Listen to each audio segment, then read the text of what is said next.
Hello Star Wars fans, and welcome to episode 54 of Journey into Legends. Today we're going to be reading the first 6 books of the Galaxy of Fear series by John Whitman.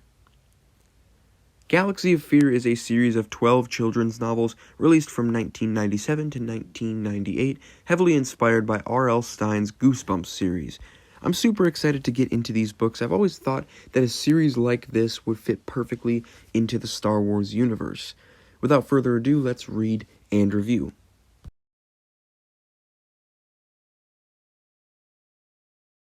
Alright, so the first book we have is called Eaten Alive, and I thought this book was a decent start. It took a while to get going. For the first half or so, I wasn't really into it. The characters of Zack and Tash Aranda weren't really interesting to me, and the plot was a bit too slow for a book of this size. But once the story started to pick up the pace and actually started to embrace the scariness, I ended up having a lot of fun with the book. I enjoyed the characters, especially their Uncle Hool, and I really loved the creepy Enzine people and the living planet of Devouran. My only problem with this book was the appearance of Luke, Han, Leia, Chewie, and the droids, and the crucial role that they played in the story. Now, I'm aware that most of these books feature familiar characters as cameos, but I just wasn't a fan of how the whole cast of the original trilogy showed up and pretty much saved the day. It felt a bit too tacky and large-scale for me, and I just wasn't a big fan. Anyways, this was a fun start to the series, and I'm excited to continue.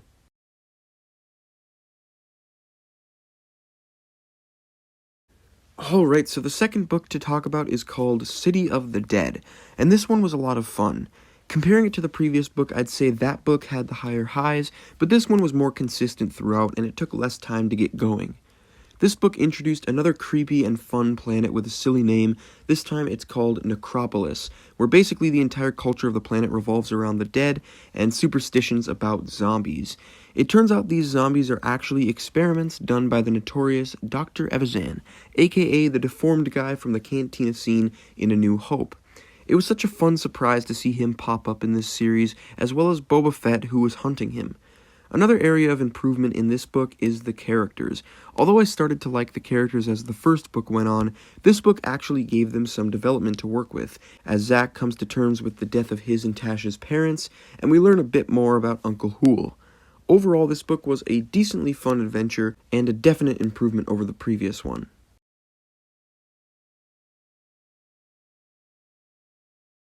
Alright, so the third book of this series is titled Planet Plague, and this one is probably my least favorite so far. It's definitely not bad, I just thought Gobindi wasn't nearly as fun of a planet as Devouran and Necropolis, and the plot here wasn't as interesting as the last 2 books. There was some fun stuff in this book. The cameo this time around was actually Wedge Antilles, which was cool, although I do think that he was very underused and could have been replaced by any ordinary rebel without the story changing at all. Another good part of this book is the formal introduction to our main villain, the one behind the living planet in the first book and the zombies in the second book, and now the plague in this book. We still don't know his name, but we now know that he is a Shido like Hool, and we also got a taste of just how evil he is, which I thought was great. They really didn't shy away from showing us how sadistic he is.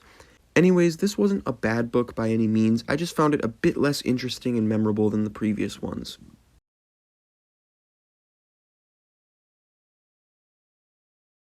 Alright, so the fourth book in the series is titled The Nightmare Machine, and this one was definitely my favorite thus far. This one takes place at Hologram Funworld, which was a great callback to Jedi Prince. Every book so far has had a special appearance from a fan favorite. First it was Luke, Han, and Leia in the first book, the second book had Boba Fett and Dr. Evazan, and the third book had Wedge Antilles.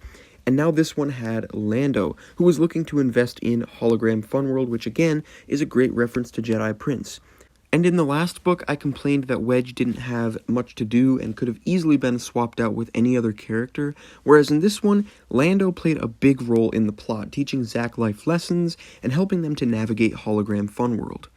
Now, first, I actually had a few major problems with this book. Firstly, I didn't like that they split Zack and Tash up with Hool, since I really liked the dynamic the whole crew had together. I also thought they were using Hologram Funworld to manufacture too many cheap cliffhangers and plot twists. But when it was revealed that Zack and Tash had been trapped inside the Nightmare Machine, and that the last 2 days they had lived had been nothing but an illusion, the book really started to get interesting. And those 2 days they spent in the machine, which in reality was actually just a few hours, was probably the best stretch of chapters this series has had so far. I really enjoyed how the mystery was played out and eventually solved, and I loved that the author used the Nightmare Machine as a narrative tool to further the kids' relationship with each other, their distrust of Uncle Hool, and their fear of Borborygmus Gog, whose name, by the way, was revealed in this book. Overall, although it had a bit of a rough start, this book ended up being a great addition to the series, and so far it's my personal favorite.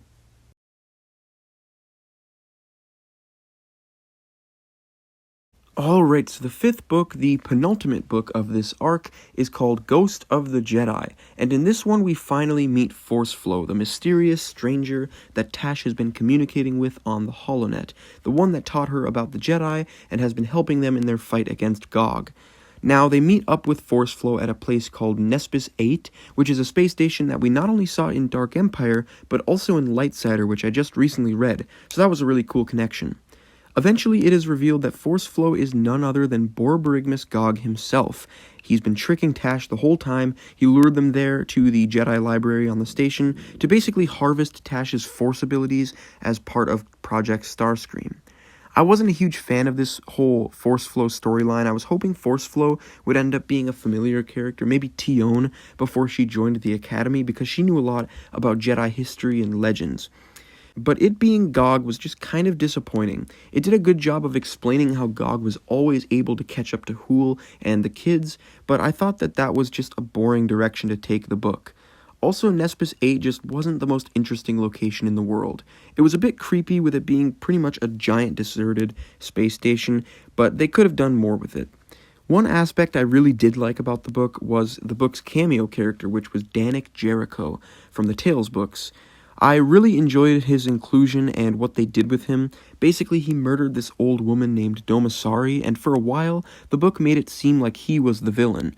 But it turns out that Domasari was actually an assassin sent to kill the kids, and Jericho was hired to save them. So that was a really fun twist. I really liked that. The last thing to talk about is the titular Ghost of the Jedi, who in this book is a Jedi Force ghost named Aiden Bok, who was killed by Vader and is now tasked with guarding the Jedi library.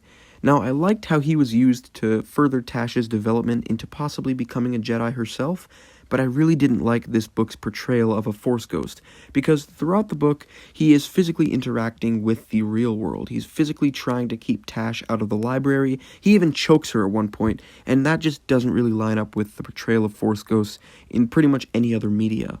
So overall, this is probably my least favorite book in the series thus far. It wasn't horrible, I just think the storyline had a lot of potential that was left untapped. Anyways, let's move on to the sixth and final book in this first arc of the series.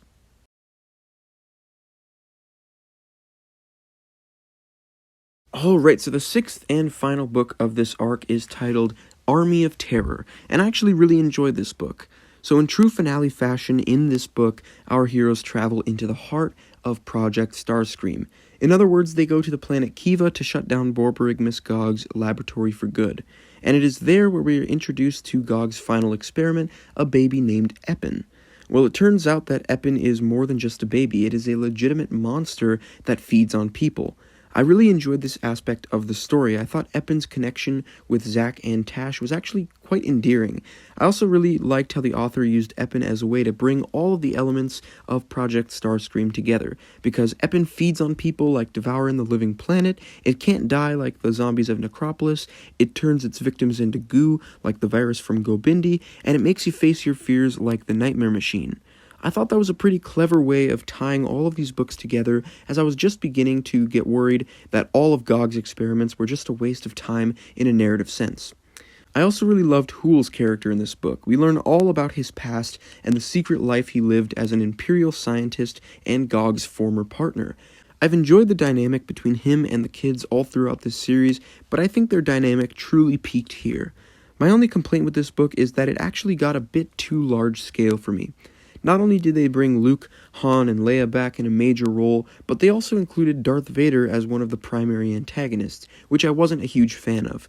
I don't mind all the cameos and special guests in these books, but at some point, too much is too much, and the story feels less like a fun little children's book and more like a large-scale story that never gets referenced again. But other than that, this book was great, and definitely one of my favorites of the first 6.